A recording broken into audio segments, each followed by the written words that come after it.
course based Lenten course based on Luke's Gospel, or some parts of it at least. I hope everyone received the attachments and so on this week.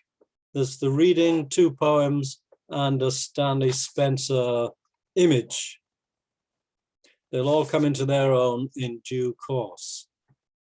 So first, what I want to do is just recap a little bit on some general points about Luke's Gospel, introduce maybe 1 or 2 more since last week.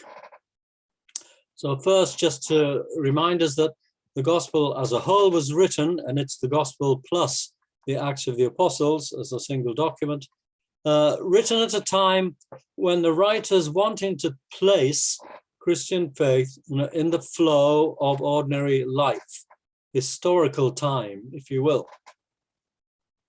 The Gospel, we say, is intended for all times and places, and that's why it begins in Jerusalem, and by the end of the Acts of the Apostles ends up in Rome, from one center of the world to another center of the world. And many of the stories place Jesus in settings which are urban and not countryside, sort of town and city and not village, better off people and not just peasant people. So that's a shift as well, straight away from the actual history of Jesus, who we think did his main work among peasants in northern Galilee, and then eventually went off to Jerusalem. So just those shifts are ways in which Luke has adapted the stories, which he takes over from Mark and probably Matthew as well, and he added more of his own. In fact, all of the well-known and loved stories, Good Samaritan, Prodigal Son, and so on, are only found in Luke's Gospel, so probably come from his hand. Gospel writers shape their material quite significantly, more than we used to acknowledge, and this is one way in which Luke is doing his shaping, adapting stories. Secondly, one point I didn't mention last time was about dating. And the dating of the Gospel is anywhere between, best estimates, 80 and 120 CE. That means common era between Jews and Christians. So we're talking 2nd and 3rd generation. So what happens with any new movement when you get to the 2nd and 3rd generations? The answer is you start to ask about where you get your authority from when you give answers to new questions that arise, or when you want to assure people, new people, that you're not at the crazy end of new movements. Luke answers that by locating the Jesus movement firmly in his ancient Jewish past. And this gives us authority and an authenticity, a pedigree, if you like. In other words, Luke is, and the Christian faith thereafter, is not a kind of Johnny-come-lately from nowhere. There might have been a long preparation time, but eventually the time arrives. The prophets supplied a lot of material that Luke uses and minds, especially about justice and compassion for the poor. Jesus is certainly, in Luke's mind, in the groove of that prophetic witness. There may also be another reason why Luke is keen on the Jewish anchorage. And that is, we know there were those who would have been happy, the end of that 1st century, to ditch the Jewish past and approach Jesus as a kind of great savior from heaven, doing the Father's work of salvation, a purely spiritualized figure with secret knowledge from heaven. There's a bit of evidence in the Acts of the Apostles suggestive of Luke's dislike of this purely spiritual approach. I'm going to give you it because it's interesting. It comes in chapter 20, when Paul speaks to a Christian audience. And in fact, in the Acts, it's the only time he has a Christian audience. He usually speaks to Gentiles and Jewish hearers. It goes like this, the quotation: "I know that after my departure," says Paul, recorded in Acts, "fierce wolves will come in among you, not sparing the flock. And from among your own selves will arise men speaking perverse things to draw away the disciples after them. Therefore, be alert." There were those who supposed that Jesus was not properly human, who said he did not come in the flesh. Perhaps these are the ones the Paul of Acts has in mind. Who knows? But don't forget, when you read that kind of passage, you have to get your head around the time scales. This is Luke using Paul from much earlier in the century, as though Paul was addressing the church at the end of the century. Actually, people who write history do that all the time. Let me pick up one other point from last week, and that was the issue of the hard sayings of Jesus, especially that one that ruffled most of us, the one about Jesus saying, "Let the dead bury the dead."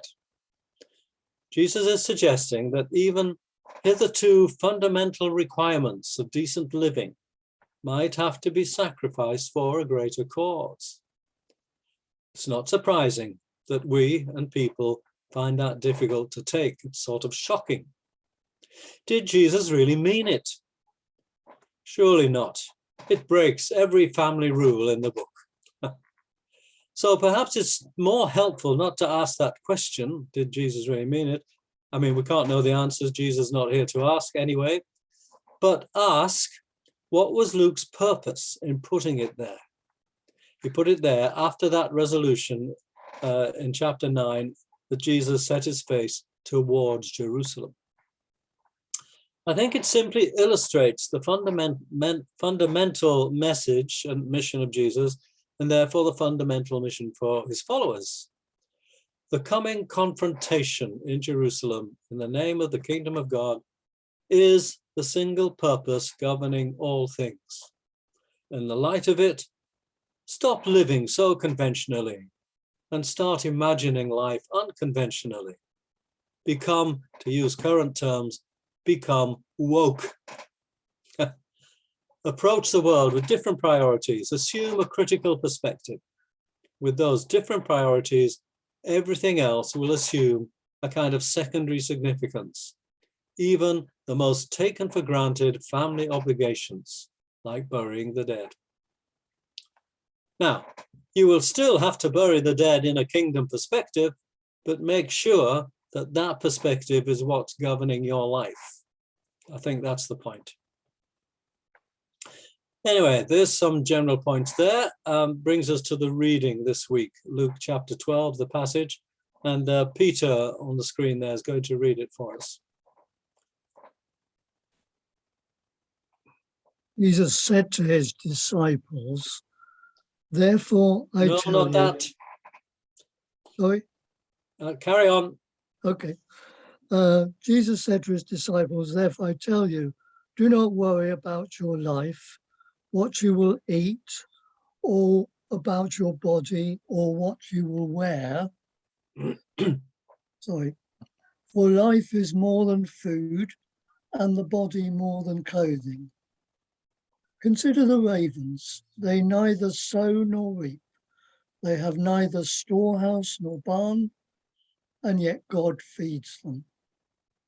Of how much more value are you than the birds? And can any of you, by worrying, add a single hour to your span of life?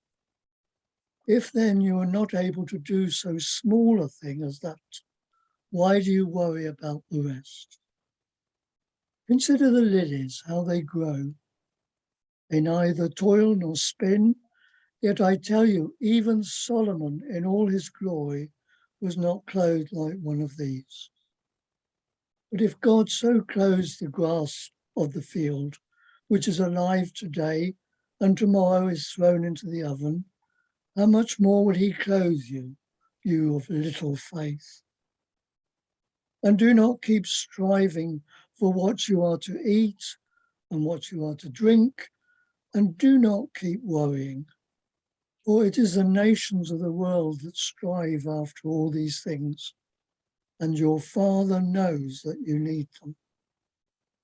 Instead, strive for his kingdom, and these things will be given to you as well. Do not be afraid, little flock, for it is your Father's good pleasure to give you the kingdom. Sell your possessions and give alms. Make purses for yourselves that do not wear out, an unfailing treasure in heaven, where no thief comes near and no moth destroys. For where your treasure is, there your heart will be also.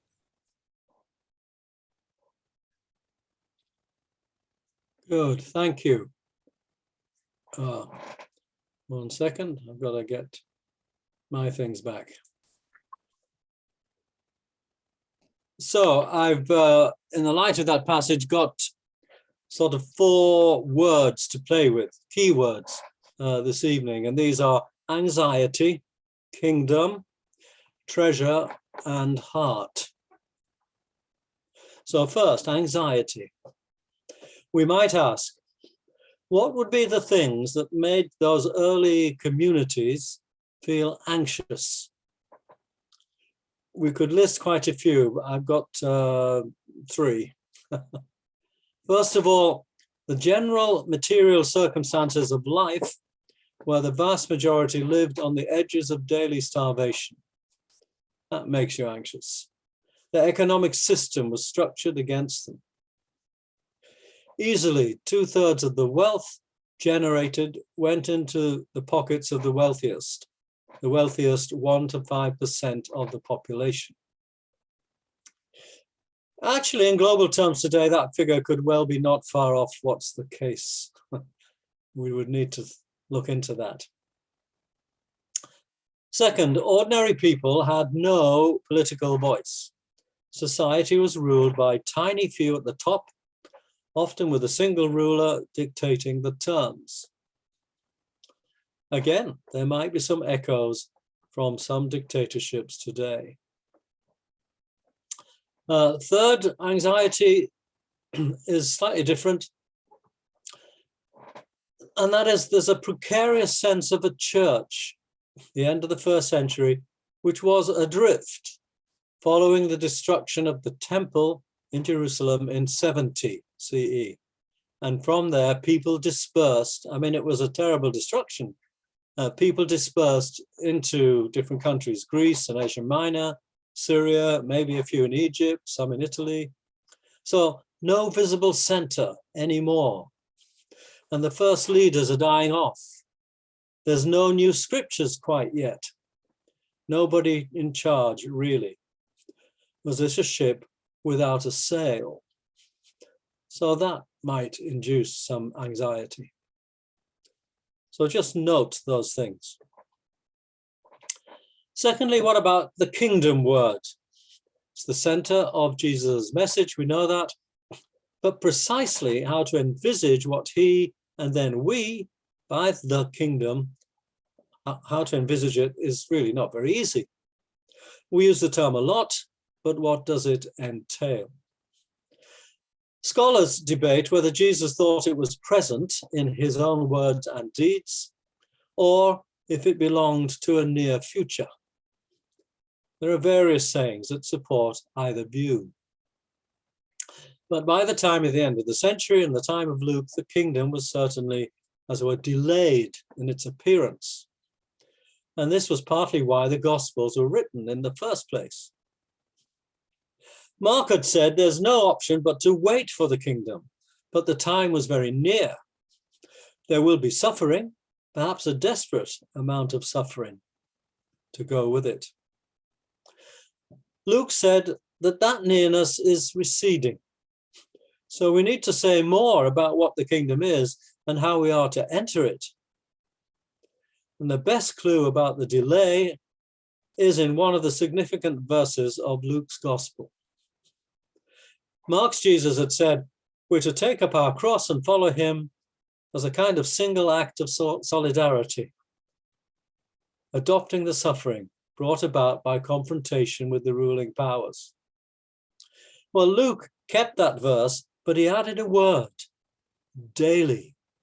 We are to take up the cross daily. In other words, we've got to adopt an attitude of daily continuing the imitation of Christ. We're in for the long haul. I guess this too could be part of anxiety. And Luke makes another slight alteration about this. Mark and Matthew had said, take up your cross as a single act of commitment. Luke changes that word and says we are to carry our cross, and carrying goes on for a length of time. I suppose these are small adjustments, subtle adjustments, but they make us aware of how Luke views his message. What else to say about the kingdom term? Well, first, it's actually about the earth, the world, and not about getting to heaven after death.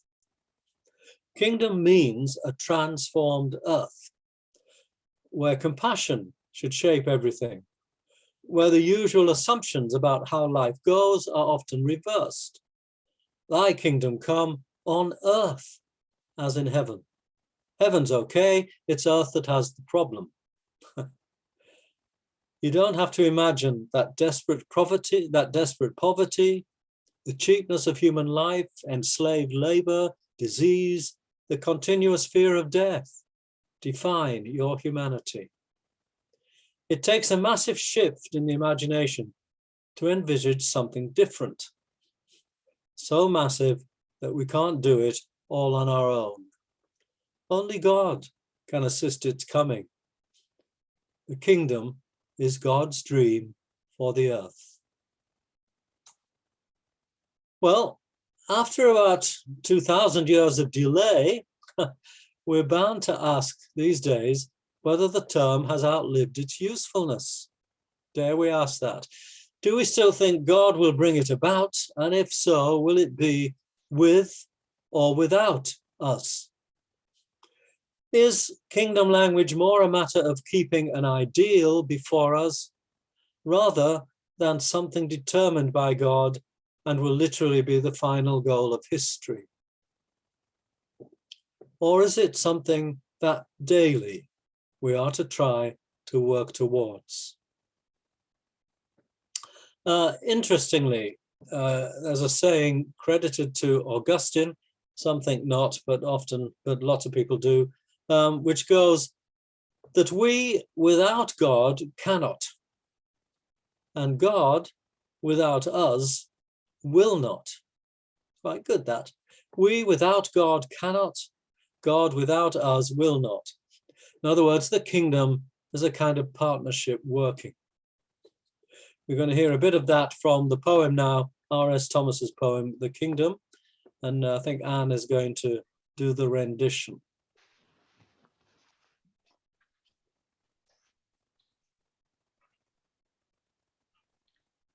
It's a long way off, but inside it there are quite different things going on.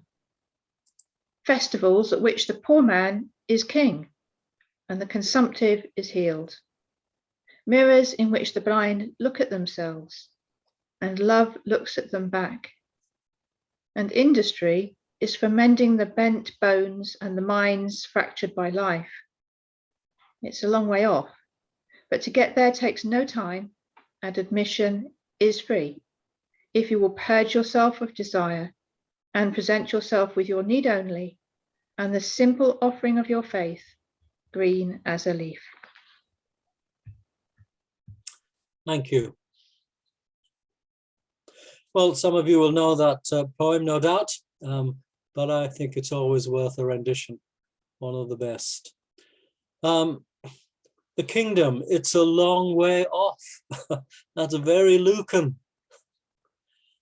But it's not forever elusive. We have to turn towards it, says Luke. Set your face towards Jerusalem. By presenting your faith in the poem. In other words, You have to present your capacity for trust in God and not simply trust in your own self-reliance. And you do that by purging your desire. In other words, find your focus in God and desire that. And the kingdom is not just a personal thing. Industry is for mending bones and minds. It's about public health and healing and inclusion of the vulnerable and fragile. So when you next vote, you have to ask, do these policies bring the kingdom any nearer? My question, is this poem picking up half of Augustine's saying, we without God cannot? Even as the world deserves better, we have to ask about focus, the theme for tonight. Where do we place our trust? In the people with the cleverest plans, or in a spiritual vision which does not want to be limited even by clever plans? We without God cannot. That's the first relevant poem for tonight. The second one follows, and it's called In Church, again by R.S. Thomas, and Jennifer's going to give us this one.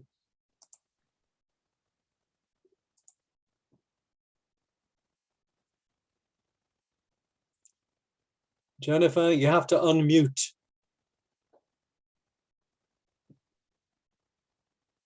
Right, try again. It defied me the first time around. Good. You can hear me now. Yeah. Sorry about that. Often I try to analyze the quality of its silences. Is this where God hides from my searching? I have stopped to listen after the few people have gone, to the air recomposing itself for vigil. It has waited like this since the stones grouped themselves about it. These are the hard ribs of a body that our prayers have failed to animate. Shadows advance from their corners to take possession of places the light held for an hour. The bats resume their business. The uneasiness of the pews ceases. There is no other sound in the darkness but the sound of a man breathing, testing his faith on emptiness, nailing his questions one by one to an untenanted cross.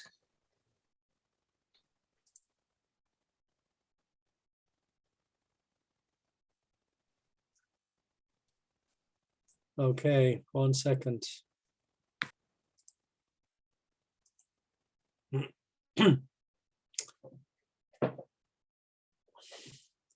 I think, well, quite clearly, the poem taps into a common experience of the absence of God. Many people have this, I think. Perhaps all of us have it at different times.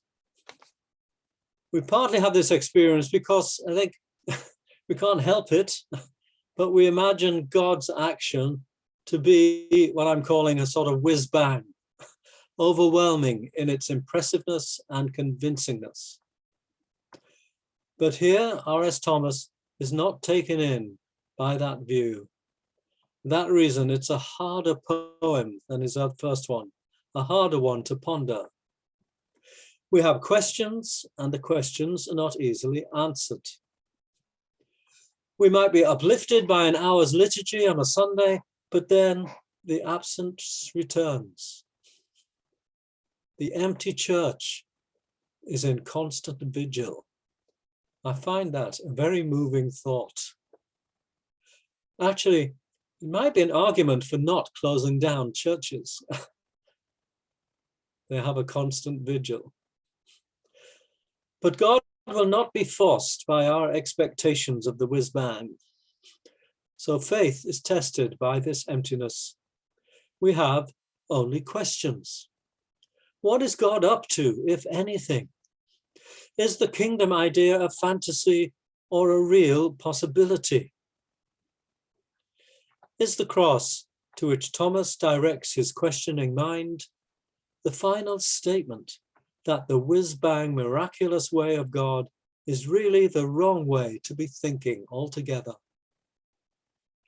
Put it another way, is absence actually God's form of presence? If so, that's a hard lesson to learn. But perhaps we do need to learn it. We often imagine God to be a sort of bigger version of being human. But until we learn the idolatry within that view, God without us will not. That's the other half of Augustine in this poem. God without us will not, until we get rid of our human images. So, two words left, and they sort of go together, treasure and heart. I'll be a bit briefer about these two themes. The treasure, I think, in this passage and throughout Luke is both literal and metaphorical. And at times, the one slides easily into the other. So literally, Luke is keen to think about wealth or treasure literally. And that's because more than the other evangelists, he has a really strong sense of economic justice. When the Acts of the Apostles says that the early community held all things in common, chapter 4, I think, Luke meant us to be stirred by that picture. It's a kind of, if you will, a sort of Christian communism, maybe. But treasure metaphorically as well. Treasure is what you hold most dear. Another human being can be a real treasure. They excel in goodness, they're selfless in more respects than not, and so on. Or maybe great ideas might be something to treasure. Socrates is an unexamined life is not worth living. It's worth a treasure. Or artists who excel, they're called national treasures. Well, Luke combines both senses with his where your treasure is, there your heart will be also. The thing you hold most dear occupies the center of your life, your heart. And this is expressed most often and clearly in relation to money and worldly goods. But think about the heart a bit more. Here's some Bible references to the heart. Return to the Lord with all your heart, 1 Samuel. Search me, O God, and know my heart, Psalm 139.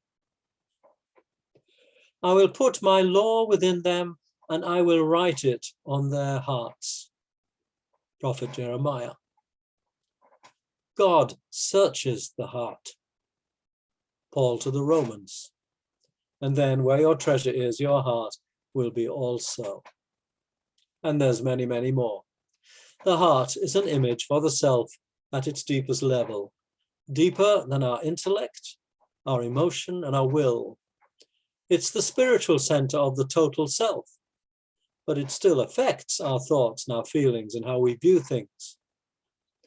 In terms of tonight's Lenten theme, it is the place of focus. So, where is your heart? If you know the answer to that, you'll know where your treasure is as well. In other words, what you value the most. More than that, if you find your heart, it will be the start of settling your anxieties. Tonight's passage from Luke suggests that in order to maintain focus, we should consider the lilies of the field or the birds of the air and compare God's gaze of you with your gaze of the world about you. So to get this point over, I'm going to show you one of Stanley Spencer's images, the painter. Now, I'll show it now as a way to help us with that comparison. God's gaze of you and your gaze of the world. It's God in the form of Jesus, of course, in the painting. It's his painting. He calls it Consider the Lilies, except what he uses is daisies. Whether he did that on purpose, I'm not sure. But it comes from his collection of Christ in the Wilderness images. So you've got it on the screen there, I hope. So Stanley Spencer has many scenes of Jesus, and nearly always the figure is huge. I mean, monumental even. Jesus contemplating the daisies. He's depicted in white, a sort of a form of transfiguration. In other words, the hint of the human raised to a different level, a human with the insight of a God. And I take it that we're meant to note a contrast between the giant solidity of the Jesus figure and the small frailty and delicacy of the daisies. Perhaps Spencer does choose daisies as a deliberate contrast to lilies. You know, lilies command your attention. We put them in church or hallways of houses, to impress visitors. Whereas daisies are overlooked, taken for granted. Sometimes a minor inconvenience in a neatly mown lawn. Lilies are expensive, but no florist sells daisies. Yet here is Jesus calling us to sit with the daisies. The daisies could easily be crushed, but instead they are the center of Jesus's gaze, the whiteness of his robe blending with the whiteness of the daisies themselves. Jesus and the daisies belong to each other. They are part and parcel of the same created order. The weightiness of the human and the lightness of the flower need each other. And the still contemplation of the whole scene drives this point home, I think, very well. Luke gives us this scene as an antidote to anxiety in our reading. Human beings worry about all kinds of things in the reading, especially about clothing and food, how tall they are. But the lilies, the daisies, are just there. Human beings worry, the daisy just is. But just is an expression of the creativity of the God of life. Human beings enter into competition with one another about clothing and food and height. How do I look? Is the meal nice? Will you notice me at my height? The daisy has no need of competition. Its noticeability is the result of its dependency on the one who holds all things in being. Let go of the competition, the anxieties of living, and become, like the daisy, free in its own daisiness. Jesus is present to the daisies. God is present to the world. Can we dare to trust that this is so and become receptive to what God communicates through the world?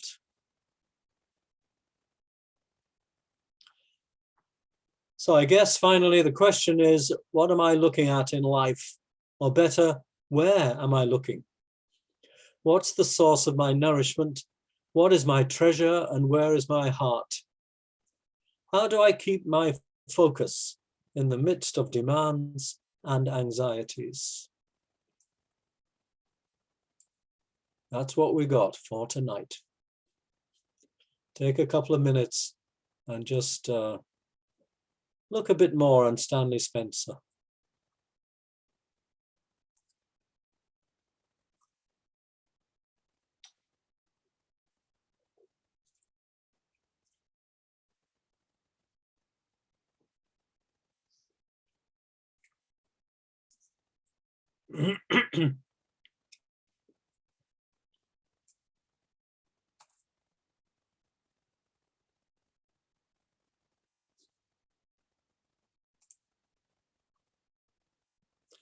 Okay, let's come together, shall we? So Stanley goes back into his box. So thoughts, anyone? Doesn't have to be a question.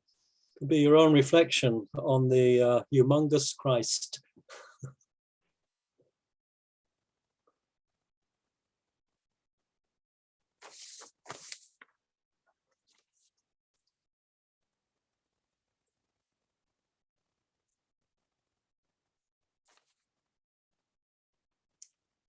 I've shattered you all. Okay, Joyce, sorry.